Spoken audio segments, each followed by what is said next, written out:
Je suis un enfant du Sahel et grâce à l'hommage d'un digne fils de l'Afrique sur le discours aux nations nègres, j'ai appris l'histoire malsaine d'une race de moutons emmerdants de l'Afrique.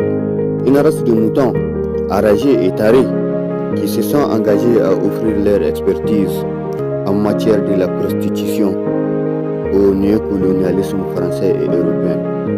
Une race de moutons qui se sont engagés à offrir leur expertise aux loups dévoués au néocolonialisme occidental.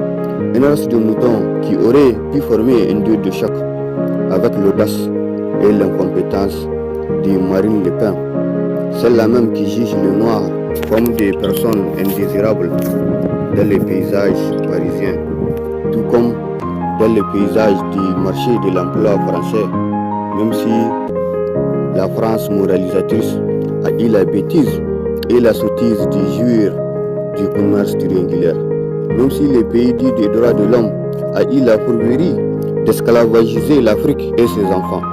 Grâce à l'hommage de ces dignes fils de l'Afrique que j'ai nommé Felwine Sarr, j'ai appris les bilans de la carrière politique de ces moutons qui s'éterrent dans les enclos du palais présidentiel africain. Des moutons démocrates qui courent tout droit derrière la carrière criminelle du néocolonialisme occidental. Oui, des moutons qui ont pris à bras le corps tous les basses besoins de la démocratie française et européenne. Des moutons qui courent tout droit derrière la carrière criminelle du néocolonialisme occidental.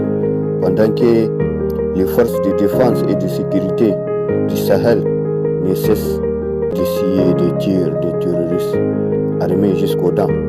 Pendant que les moutons diplomates donnent les gîtes et les couverts aux bases militaires étrangères.